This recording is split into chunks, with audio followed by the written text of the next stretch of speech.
Hi,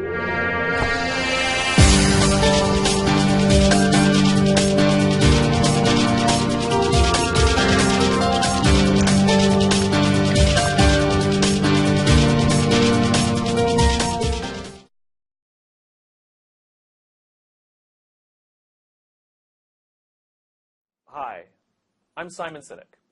I'm an optimist and the author of Start With Why and Leaders Eat Last. Everything I do is devoted to one single purpose, to inspire people to do what inspires them. And few people I've met in my career inspire me more than Bill Urey. I'm particularly excited because Bill has a new book out called Getting to Yes with Yourself and Other Worthy Opponents. And it's pretty amazing because I've had the benefit of getting to know Bill and become friends with Bill. And what's exciting is now Bill has put in a lot of what I've learned in this amazing book.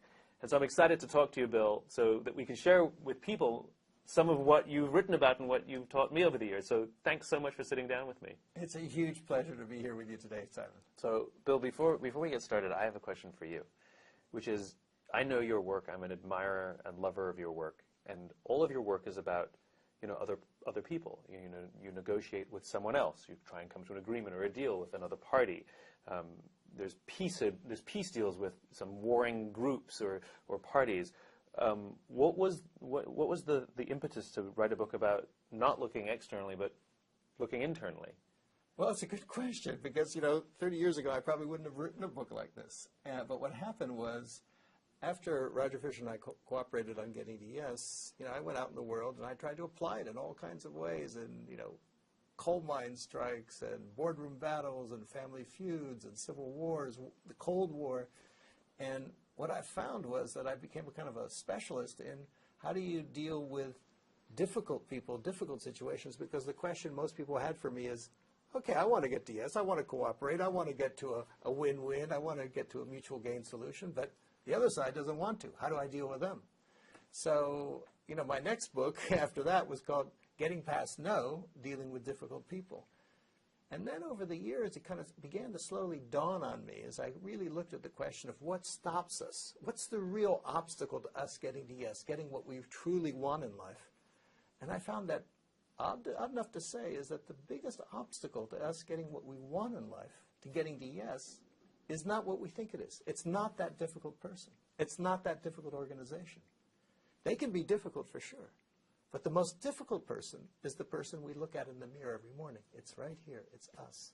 It's in our own very human, very understandable tendency to react in ways that don't serve our true interests. So why do we blame others then? Well, I think it's, first of all, that's kind of almost like human nature. I mean, every conflict I've ever been in, what's at the core of the conflict? People pointing fingers at each other. It's, Democrats. It's the Republicans. It's the Democrats.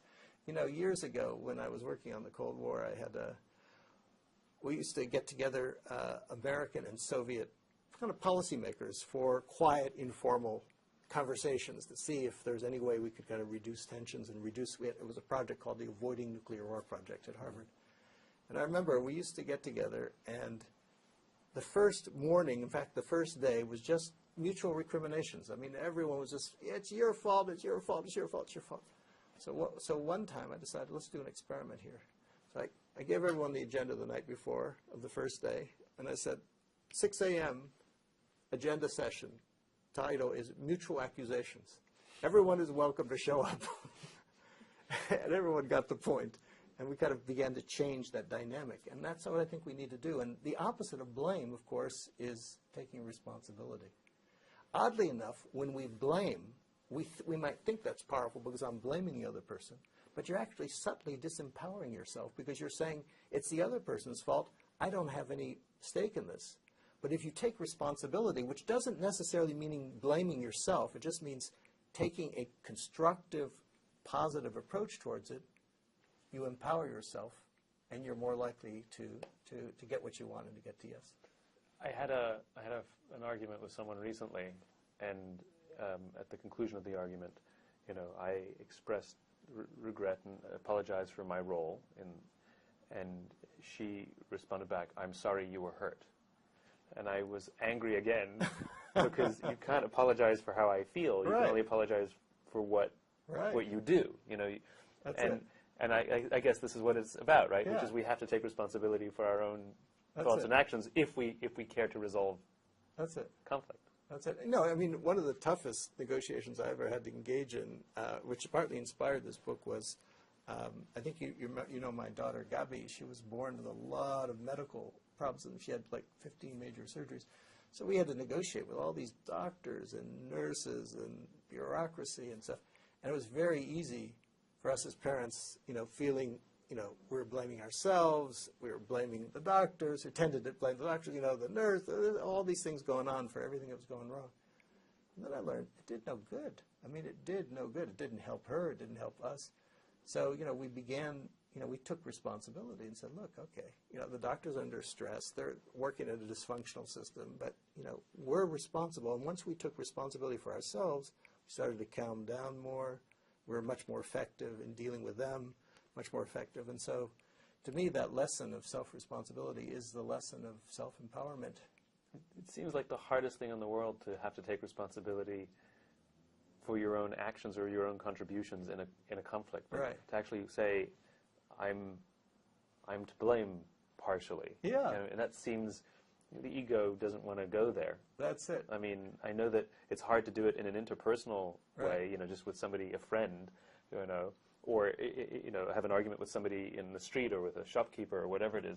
I can imagine it's vastly more difficult when there are stakes or pressures or external pressures and money or war and all of these things. Yeah, that's it. It's like there's an old gypsy curse that goes, may you be in a conflict in which you know you are right. Because then it just goes on forever. And, in terms of blame, I remember going back to the U.S.-Soviet thing, sometimes we'd say, okay, so we're partly, we go as the Americans, okay, so we got some responsibility here. We'd say that. And the Soviets would say, okay, you're half right. But I think the thing is also distinguish responsibility is not this. Taking responsibility doesn't mean necessarily blaming yourself. It just means accepting that you are, that you're part of it. That it's yours, that you're a co-creator of that situation. Even if maybe your mind, you might be 1% of the problem is yours, you're still a co-creator of that. And that gives you the power to change it. Because once you take responsibility, you can change. Once you're blaming, you can't change. You're just dependent on the other side to change. In fact, you're their prisoner. And, in negotiation, the secret to power often is a concept we call your BATNA, your best alternative to a negotiated agreement. In other words, before you go into negotiation, think through, what am I going to do to advance my interests if for some reason I'm not able to reach agreement? If I can't reach agreement with this particular organization on a job, maybe I've got another job opportunity. Or if I can't reach agreement with one customer, maybe I've got another customer, one supplier, another. In other words, knowing that you have that alternative, it gives you a sense of confidence and freedom. And the interesting thing is that though I've taught that for about 30 years, people often don't do it. And why don't they do it? Because they're just focused on the agreement. They don't think about their BATNA. And I've come to realize that, in fact, maybe there's a psychological antecedent. And this all goes back, again, to yourself, which is an inner BATNA, which is a commitment to yourself that you're going to take care of your own needs, which then makes you less psychologically dependent on the other side. And then, oddly enough, like in a relationship, if you're less dependent psychologically, emotionally on your partner, you're likely to have a better relationship because you care, but you don't care that much that you're going to get highly triggered every time you're together. Yeah. I mean, for me, the analogy in my own sort of studying and work is, I'm a firm believer that great leadership requires one thing and one thing only. People ask me, what characteristics do great leaders have, And the charisma and vision and all these things. But I know great leaders that aren't that charismatic. I know great leaders that don't really have great long vision either. They're kind of short on vision. They have something, but it's not this big world-changing thing that, we usually hail as great leadership. But the one characteristic I'm comfortable saying that all the great leaders I've looked at have is courage. But then it begs the question, where does courage come from? And it's something very similar here, which is the more I've set out to learn, the more I realize that courage isn't this internal thing that you have to sort of go deep inside and find the courage to do something. It really comes from having somebody, knowing that someone's got your back, that you know that someone says to you, I believe in you. That gives you the courage to take sort of big risks and say, bombastic things. If somebody says, I got your back, and this is sort of like the leadership BATNA. It's sort of like, I know that if this doesn't work, or if I feel I can't do it, that there's something else, there's someone else. And it allows for this remarkable courage to exude from a human. And the best part is it's reciprocal. It gives courage to the other person as well. And there's a cycle that it starts to flow through. It's interesting too. It's because I think it was Einstein who once said, interestingly, he said, the most important decision that every human being has to make is to decide whether or not the universe is in fact friendly. And why would Einstein say that? He said it because he said, look, because if we decide that the universe is unfriendly, because we can choose, who knows whether it's friendly or not, but you can choose. If you choose that it's friendly, you're likely to interact with people as if they're possible partners in a cooperative way. If you think it's unfriendly and you see everyone as your adversary and the whole world is hostile, then you're gonna behave that way, and everyone is going to be very hostile, and we're going to end up with nuclear weapons blowing each other up. So he thought the future of the human race depended on us answering that question of, even in times of adversity, if you can say, hey, someone's got my back. The life has my back. You do realize you've ruined every plot of every science fiction film, because all aliens who come here are bad. Right, exactly. So I guess it's the same thing here, which is, your book is about the confidence, I guess, the confidence to look at another party and say, no, you come with good intentions. You're not coming to hurt me or screw me or hurt, make sure I lose. But this is the getting to yes inside yourself, which is I'm okay, and I have the confidence to be okay with whatever they are about to start with. I see them as good. Yeah, I'll give you an example. I've been working in Colombia, for example, for the last 3 or 4 years with the president and his advisors. How to end a 50-year war, which is the last war in this hemisphere, last remaining war. It's going on. It's got 200,000 dead, more than that, 7 million victims, and we started off. There hadn't been any conversation between the guerrillas and the government in over 10 years. The last failed negotiating attempt, and the question was, how do you get the secret peace talks going? Well, during that course of it, because they had to happen secretly at first to arrive at some kind of preliminary agreement before it could be brought to the public, because the spoilers would get to work on it. So a colleague of ours, whose name was Jaime, he was tasked with renting a private helicopter, flying out in the middle of the jungle and picking up a guerrilla commander to extract them from the jungle, to bring them to Havana to start talks with.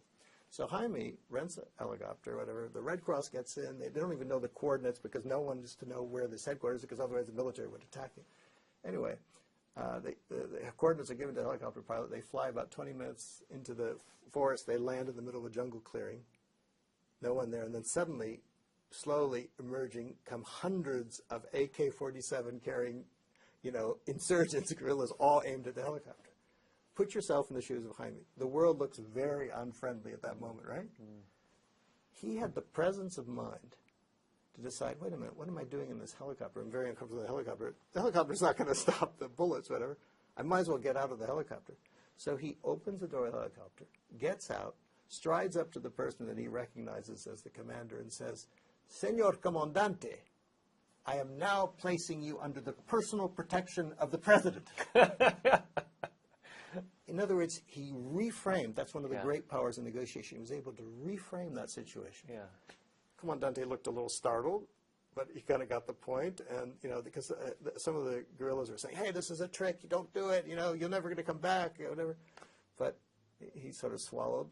He talked about courage. He gathered his courage, whatever it was, and he got into the helicopter, and they flew off, and the peace talks began. I asked Jaime, why? How could you do that? How did you have that presence of mind? What gave it to you? It was that he had done some internal work already inside himself, where he, basically he had this faith somehow that things would work out. He had a belief that life somehow was on his side, and because of that, he was able to see the commander as his partner rather than as his enemy, which then changed the situation. And so there's so much that's amorphous in a negotiation. You can bring the power of what context what interpretation you put on it, and you can slowly sometimes shift the situation in a dramatic way, like Jaime did. I know for myself that that's a hard thing to do. Yeah. And it's not just a switch. I can't just be, and so are there some exercises, some daily exercises, or how does one practice getting to the point of getting to yes with oneself? Like, I mean, is it literally just like you find? Is it force? I mean, what can one do to get there? I mean, how do I get there? Yeah. Well, first of all, recognizing it's not always so easy. This is a lifelong practice. It's like any sport. It's like a sport. You don't become a champion in a moment. But if you can work at it every day, and we have the chance every day to work at it. But I think it starts with the ability to. I use the metaphor of going to the balcony. It's kind of the ability to kind of start to invoke your inner scientist and observe what's going on. It's almost like you see what's going on in the negotiation on a stage, and part of your mind goes to a mental and emotional balcony overlooking that stage, where you can kind of keep your eyes on the prize. You can see what's going on, that a little bit of detachment to observe, so that you can then start to keep your eyes on the prize and ask yourself the question, what's my why here? What do I really want out of this situation? What's my intention? And if you can start to do that, and even like as a simple practice, like for example every day, what I like to do sometimes is, before I'm going to go into a difficult negotiation or even have a phone call, just take a few moments, a minute even, of just quiet for a moment. Listen to yourself, watch yourself, go to the balcony for a second, and set your intention. And then that helps. And then if you get caught and carried away in the thing, take a break. Take a time out.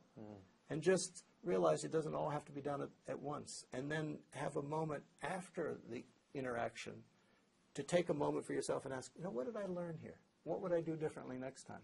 And then through the art of continuous improvement, gradually you can get better and better, and you train yourself to do that. You're asking us to do something very difficult in this information intense, metric, everything, instantaneous gratification world. You're asking us to be patient. Right. Well, I'm exactly. Even with ourselves. Well, the motto is absolutely start by being patient with yourself, for sure. That's it. That really is it. Because the thing is, the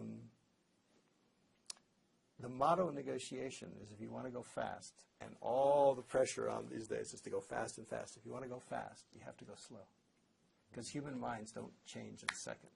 And so if you can slow down to where that human mind is, then you have a chance to bring them much faster. If you go really fast, there's a resistance, they shut down, and then it's going to take a lot longer.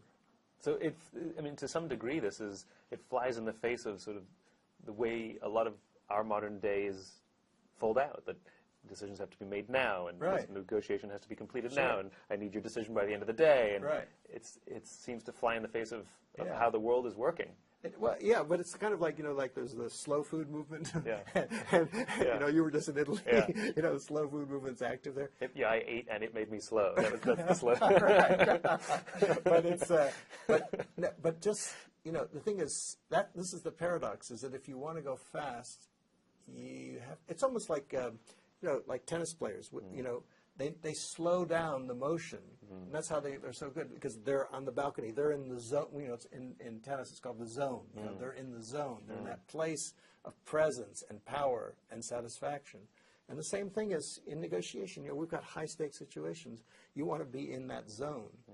And what my book suggests is a kind of some simple, almost like common sense, but uncommon sense methods for training yourself to be in the zone, so that you're at your highest state of peak performance when it comes to dealing in the tough situations we have to deal with every day. Even in this conversation, I'm learning, especially in this conversation. Every time I get to sit down with you, I walk away a little smarter. So the person who introduced us, Ron Bruder. Right. Ron has been a great mentor to me for a few years. And I've learned a few things that I put together. I call them the Bruder principles, that I use whenever I'm doing business deals, because keeps me out of trouble. Uh-huh. And one of the Bruder principles is slow the deal down. So There you whenever go. I'm with someone who's putting pressure on me to do a deal, you know, have you read the contract yet? I'll say, I'll get back to you next week. You know, and if they're, and what I learned was when I slow the process down, their desire to keep it really intense, there's probably trouble, you know, because healthy parties are okay if it takes a little Sure. longer. Like, we'll get the deal done, you know. And Sure. oh, it's dragging on. You know, you make fun of it. But Sure. somebody that has too much intensity, there's usually something wrong. You know, there's a little too much desperation, and it reveals itself instantaneously as soon as I slow the deal down. Just slow the whole process down. And so this is what I'm learning. The fascinating thing is to do that with myself, because I'm sometimes too quick in making decisions, and simply by slowing the process down, I could probably reveal a lot of things to myself, even about myself. It's very similar. It's just really fascinating. That's it. No, Yeah. but that's slow. See, that's slowing the That's deal the down. slowing the deal down. And yeah. slowing the deal down means taking some time on the balcony to say, wait a minute, is this really in my interest? And you're absolutely right that it also is a way of sniffing out whether this is really a partner for you. Is the partner, because the thing is, you're going to do the deal, but the deal is only the beginning of the relationship. Right. And if already during the deal they're putting all this pressure on you and they're not taking into account your interests and your needs, then what kind of relationship is that going to be? Interesting. Yeah. And so, so it serves you to do that. And you know, one example that comes to mind is I don't think I ever told you this story, but about a year and a half ago, I was called in. I was asked in by the wife and daughter of a very prominent and highly successful businessman in Brazil, who was enmeshed in a terrible, terrible conflict where he and his father had started this supermarket chain, which, you know, from just a little bakery into a supermarket chain that became Brazil's largest retailer. And he had a French partner, and they were having a battle over who was in control of the company. Because he had sold, you know, he brought in the French partner and so on. And the partnership had really turned sour, and for 2.5 years they'd been locked in legal battles, arbitration lawsuits, character assassination, I don't know, in the press. I mean, it was awful, and it was ruining his life. And he was already like 76 at the time, and he was supposed to be 8 more years as chairman of this company, and it was just a battle. And it was affecting him, their families, the 150,000 employees of the company. I mean, it was even straining commercial relations between France and Brazil. And so I saw him, I met him at his home, and so, you know, I listened to his story, and because I was thinking, what do I have anything here to do, how can I help? And then it just dawned on me that maybe the real problem wasn't just with the adversary. The real problem is always within ourselves. So I asked him, I said, Abilio is his name, and became a friend, and I said, you know, I hear the story. I said, but what do you want? What do you really want? You know, I was trying to get at your why, in some sense. And he said, well, you know, I want the stock at a certain price, and I want an elimination of the non-compete clause, and I want some real estate. He gave me like 6 or 7 things. And I listened to him, and I thought, wait a minute, this guy's got everything. I mean, he's, you know, extremely wealthy. He had a new family. I mean, you know, you got everything. You got everything you want in your life. What do you really want? I mean, this is just money, you know, but what do you really want? And I probed for a while, because he was kind of uncertain. Did he want to fight? You know, because he was kind of a fighting type too. And finally he said, you know what I want, Bill? I want freedom. I want my freedom. And that was his heart speaking. That was the human being speaking. And then as soon as I heard that, I said, okay, Abilio, I think I can help you, but I'm going to work to achieve your freedom. It's not about, you know, whatever. I could resonate with that. I said, and what's the freedom for? And he said, well, I want to freedom to spend time with my family, my little kids. I want freedom to pursue my business dreams, you know. I said, okay, you know, we can do that. And then I asked him the question, so Abilio, so who can give you that freedom? Is it really your arch enemy? Is that the person who can give you the freedom? Or in the end, is it only you who can give yourself that freedom? And he kind of like got it, you know. In other words, he realized he could give himself that freedom, and in fact, he was doing that. He became so. even though while that conflict was going on, he moved his office outside of that company headquarters so he could have his own independent, pursue his own deals, became the chairman of another company. He went on a nice vacation with his family. And once he became a little bit less dependent on this, less enmeshed in this conflict, then we had more room. And from the time I met the counterpart, my colleague David Laxon, I met the counterpart in Paris in Paris. We met him on a Monday. By Friday, we had both men in a law office. Amazing. Signing an agreement, making a press conference. Amazing. And the thing is, they were treating each other, it was based on two principles, freedom and dignity. And they were both, and the thing is, it wasn't just a kind of a split difference, compromise, kind of like this. They both were really highly satisfied. And Emilio said, you know what, the most important thing is I got my life back. Amazing. I got my freedom. It's the sort of the pejorative title of the book is sort of not being the victim anymore. Right. It's this mind shift of going from this person is hurting me or this person is responsible for my happiness or preventing me from being happy or getting whatever I want, and rather it sounds like accountability. That's it. That's it. That's hard. That is hard. It's so much easier to just blame somebody. It is easier. It's easy to blame. But the thing is, there's maybe psychologically a little more satisfying to blame the others. But the more effective way, if you really want to get the things you want in life, what are truly important, if you want to get your own freedom, if you want to get what's truly important in your life, this is the way. It's not easy. It's like coming to It's simple, but not easy. Right. It's like coming to the uncomfortable conclusion that the only common factor in all my failed relationships is me. That's right. Yeah. No, exactly. In other words, first time, second time, third time. I'd like to blame them, repetition. but, It always seems to be them. It's always them. It's here. It's here. And I mean, that's the thing. Because my life passion is, helping people get to yes. And I realized, wait a minute, there was a missing piece. It's almost like we've been negotiating all our lives with one arm tied behind our back. Because we've just been focused on the outer, on the other side, and on how we influence the other side. And we forgot about how do we influence ourselves. And if we can influence ourselves, then we can influence the other side.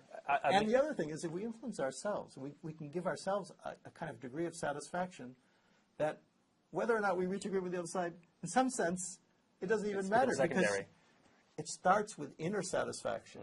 It moves to outer satisfaction. It moves back to inner satisfaction. Because we're always focused on, when we blame the other side, we're also looking to them to satisfy us. But I mean, as human beings, we can't help ourselves. I mean, we're always making comparisons. For example, there's this wonderful study that was done where they offered someone a free $400,000 house on a block where all the other houses are $100,000, or a free $1 million house on a block where all the other houses are $4 million. And more people chose the $400,000 house. Right. Like, we can't help ourselves, the way we judge our status in the hierarchy. We're constantly comparing and denying ourselves something better so that we can feel like we've won versus someone else, as opposed to waking up in the morning and be like, I have $1 million house that I just got for free. I mean, I see this play out sometimes in much smaller circumstances. I go to events and they give out, you've done this, they give out goodie bags at the end. And, you get the swag bag as you walk out, and it's got all of the marketing nonsense in some nice bag. And you see this all the time. You take out the free, T-shirt you got. You got a red T-shirt? I want the blue one. And I'm all disappointed at my terrible swag bag of free stuff. Because I want the blue T-shirt, not the red one. If they were all red, I'd be totally happy. That's it. But because there's a blue one, I'm furious. I feel slighted. That's exactly it. Is that because with getting yes, the whole idea is to move from a kind of a win-lose mindset to a win-win mindset. And we always think, well, the obstacle to that is the other side. But actually, the obstacle is exactly what you're talking about. It's that part in us, that win-lose mindset, that scarcity mindset that says there's not enough to go around, and the only way I'm going to judge whether I won is if you lost.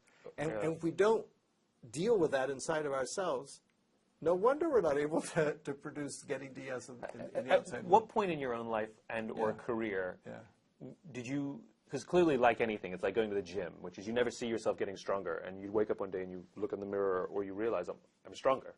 like falling in love. You don't know when it happens. You just sort of, you wake up and you realize you're in love. At what point in your own life or career did you realize, or were you able to find more satisfaction and actually be happier because you realized that you'd gone through this transition? You know, were you born this way? You always like this? Or like, do you remember when you started to just be grateful for what you had? You know, it just made you a happier person. Yeah. Do you know when that happened? Well, it's a good point. I think it's something that happened over time, and that. Do you know how far back? Like, how long have you been okay with, you know, yourself and what you've got, and like, is it 5 years, 10 years, 50? You know? Yeah. Well, no. But I mean, I started being dissatisfied with myself and asking myself these questions when I was a teenager. Okay. A lot of in teenager self-consciousness Sure. and whatever. And I started looking in like books of philosophy and wisdom and things like that. You know, what's the meaning? There you of go, life? looking outside again. Yeah. But no, I did things like I went out in the woods. I spent some time out in the woods, kind of looking at these questions. I went out in the mountains. But I think for me, actually, but then I hit a kind of plateau, and then. I think a lot of it was when Gabi was born, and I went through that whole thing because I think my brother died at the time, my mother died. It was a kind of like, it's a little bit of a dark period in my life, and I was and at the same time I was looking in my practice, but I think, because a lot of it has to do, as you just pointed out, with self-acceptance. I mean, that maybe the greatest gift you can give yourself is to kind of see if you can quiet that. We all have this voice, this kind of inner critic that's always criticizing and doubting. Psychologists say that we have, I don't know, like 60,000 thoughts a day, maybe up to, and the great majority of them are negative, if you actually sat down and counted all the negative thoughts. But the ability to, kind of like, wait a minute, start to accept yourself. And if you can accept yourself, you're much more likely to be able to accept others. If you respect yourself, you're much more likely to be able to respect others. So that's, again...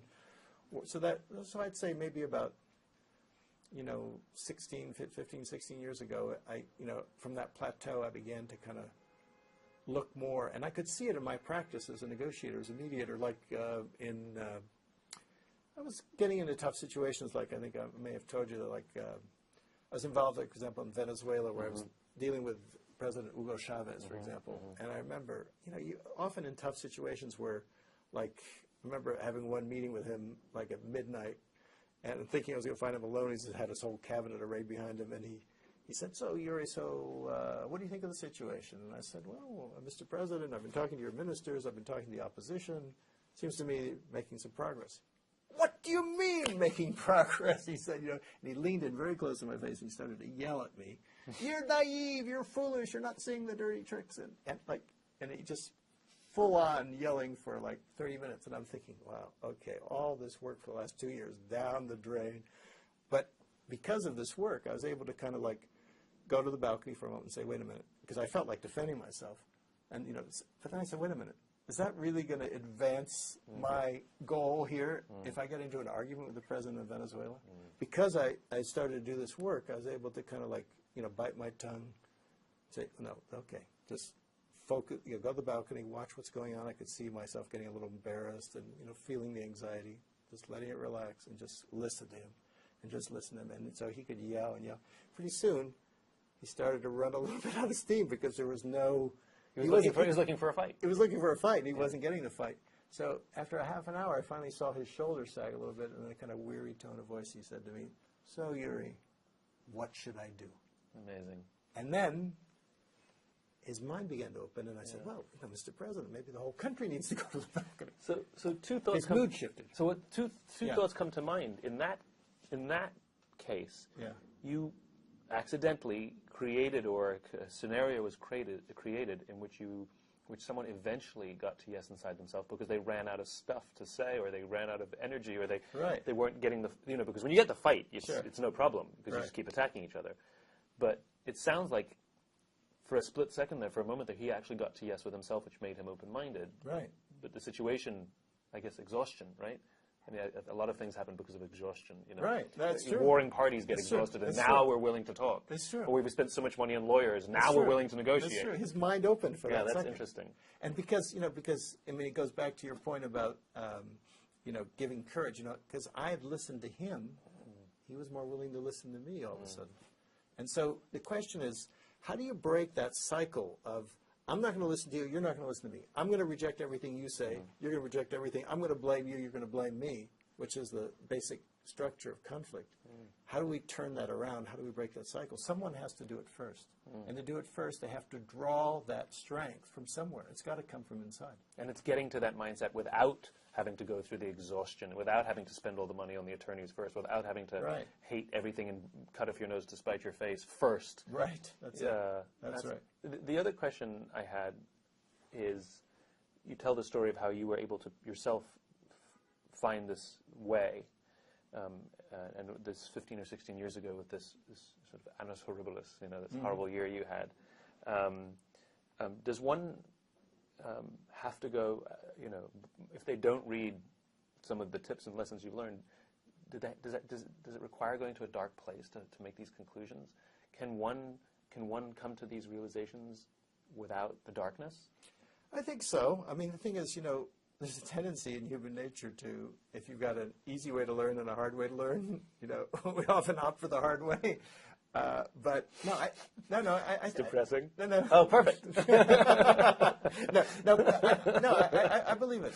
I believe it. The thing is, I went to it wasn't like a hugely dark place, but it was like, it was a hard year. It was a hard year, but I think life, whether we like it or not, gives us shocks at different times, and take advantage of those shocks. Take advantage of those moments. I think about that year as a year of kind of blessed shock, because it kind of woke me up a little bit. And we all have those things. Do we actually listen to them or not? But I think, you don't need, there's a kind of continual improvement. Because the thing is, it's not just because of something bad happening. There's so much good that can happen as you find that, wait a minute, there's more spaciousness in my life. There's more satisfaction in my life. I have a friend who heads up a major NGO, working on violence, gang violence.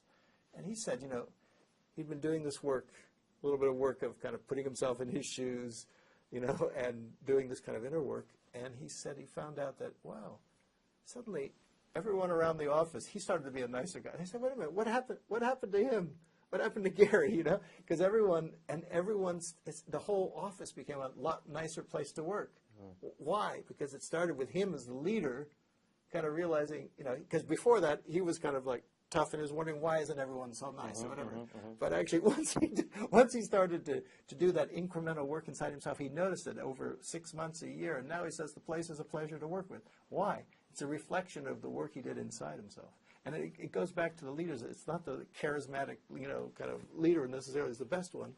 It's the one who's willing to be accountable, to make some of that hard work. They may look, they're not so flashy, but they have that, they're what Jim Collins calls, level 5 leaders. There's a humility there. The humility, able to learn, that opens them up, and then that's infectious to the rest of the organization. Inspiring. Totally inspiring. Good luck. I hope lots of people read it. Good stuff. Well, I hope it really, it's very congruent with your work, and I really hope there's enough work coming into the culture like this that inspires people to kind of think boldly, think more generously about, and think in a new way about leadership and negotiation. Well, I think it's what we all do, which is that none of us, it's a jigsaw puzzle, right? And each of us shows up with a piece of the puzzle.